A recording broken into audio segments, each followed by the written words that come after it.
Hey guys, my name is Brandon and welcome to or welcome back to my YouTube channel. If you like what you see in here, you're more than welcome to hit the subscribe button so you stay notified every time I upload a new video. Okay, let's get straight on with today's video. Hey everyone and welcome back to Is That More Brandon. So in today's video I'm going to be doing a review to the 19th episode of I'm a Celebrity Get Me Out of Here 2024.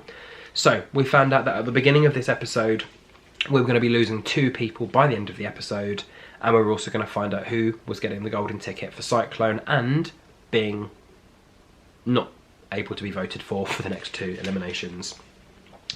In the beginning we found out there was a rat running around near Maura, there was a fly near Reverend Richard, and Danny said to GK when he's tired he doesn't feel confident, with Colleen saying that her family and friends want her to do the Cyclone, so for her it would be an amazing opportunity to be able to win that.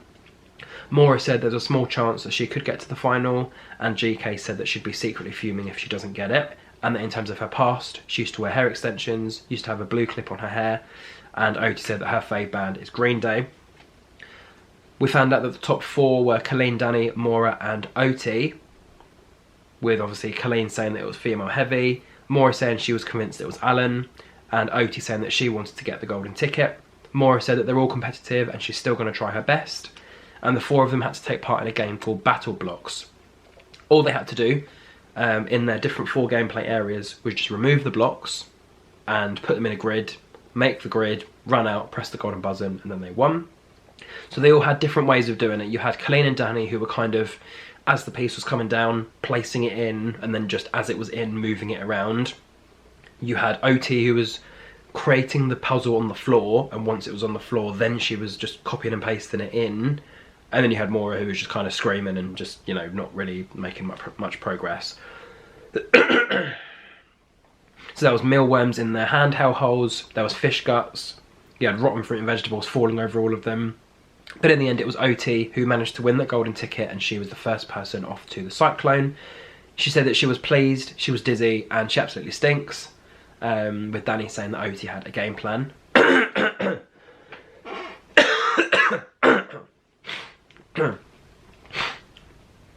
Reverend Richard said to GK that he went from being poor to rich very quickly, and GK said that she actually spoke to her accountant and she was able to buy this black Porsche with red interior, which, you know, many years before she probably wasn't able to do. Danny said it's sad coming back as a loser, but he's absolutely happy for Oti. And Maura asked GK and Reverend Richard if anyone wanted any perfume. I think it was just some weird vegetable spray, or maybe it was just her armpit spray, I'm not sure. Alan said he now values time a lot more than anything else. Barry wants to be present in his children's life. Oti said that single fathers with children are not really spoken about much, especially on TV shows. And Colleen said it's nice to have fellow mums and dads in camp that they're all able to talk to. Barry explained to Danny that it was obviously difficult to know how to help because he's obviously never had that experience before, and GK said that she's not really a celebrity but younger people will know who she is, with Colleen saying that in terms of her going to her, you know, B&M or Home Bargains, people would ask her why she's shopping there. And Barry said that he wouldn't be insulted if people asked him for a photograph or a signature. He'd actually see it as a nice thing because people actually recognise who he is.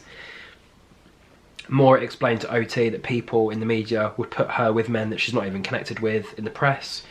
She's been called a bike, just saying that she'd kind of just be with anyone and, you know, do anyone.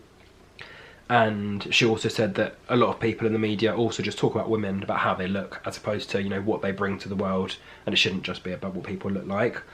With Maura saying to Oti that she has the best S that she has ever seen.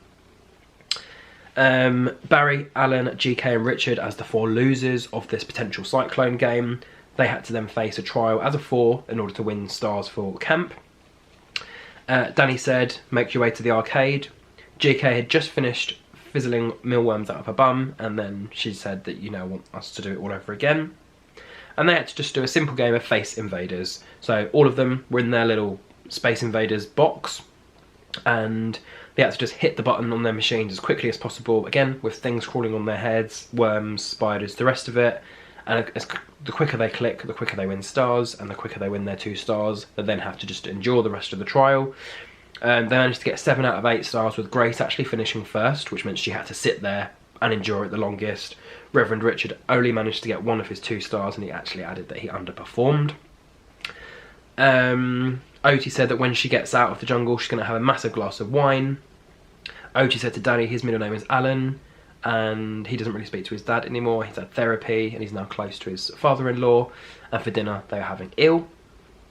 Oti said that she spotted the head of the eel, with Colleen saying it was a little bit too bony for her, Danny adding that it was lame, and Reverend Richard saying to Oti that he's 62, and obviously all the physical stuff, just in terms of life and also probably in the jungle, is a little bit challenging for him.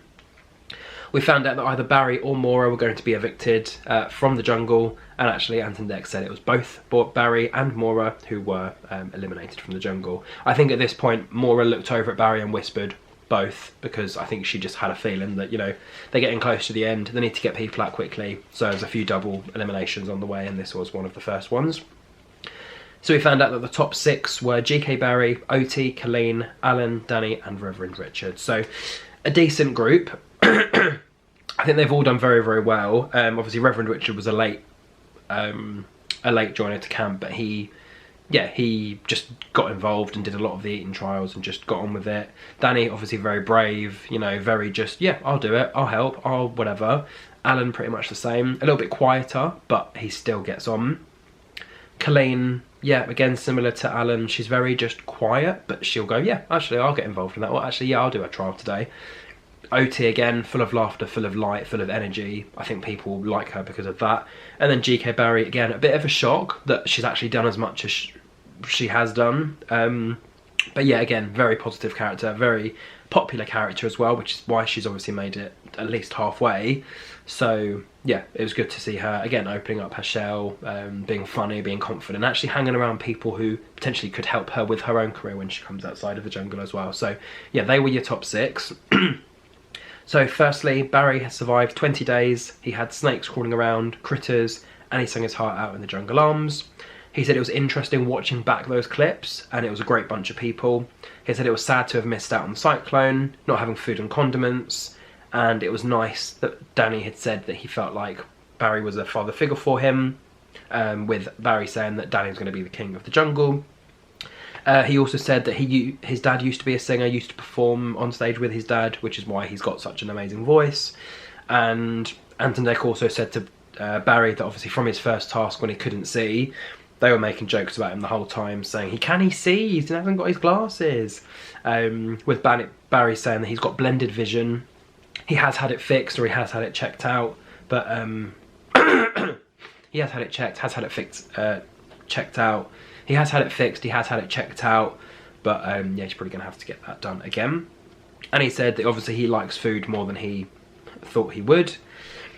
And then obviously Maura then came out. She spent 15 days in camp, had goat testicles, spiders, and also endured the fright bus. She said she's really happy to be out, and she said that last night she knew she was probably going to be going, and that her feelings are never wrong. It was weird watching all the clips back, saying that there was lots of swearing and screaming, but she knew it was going to be tough. She said that she really enjoyed spending time with Reverend Richard for the first few days, and that she said that he actually made her sound normal because of some of the questionable and strange things that he would say. And there was a proper unit in there, everyone helped everyone, and there wasn't really any arguments, just a few disagreements about tasks and chores and the rest of it. And she basically said, yeah, after the trial it was kind of home sweet home, and that's kind of what they called camp, because they were so used to it by that point that we're actually going home. She said that it seemed like she was thinking about chocolate all the time, and when she gets out she's going to have a crispy bacon and egg bap, cheese and coffee, breakfast, pasta and red wine, and I think she said she was going to have like chicken and chips or something for dinner, I'm not really sure. She said her winner was Father Richard, because obviously he wouldn't expect to win, so she wants someone that doesn't expect themselves to win. So that is it. We have 6 campmates out and we have 6 campmates in. That is the end of episode 19.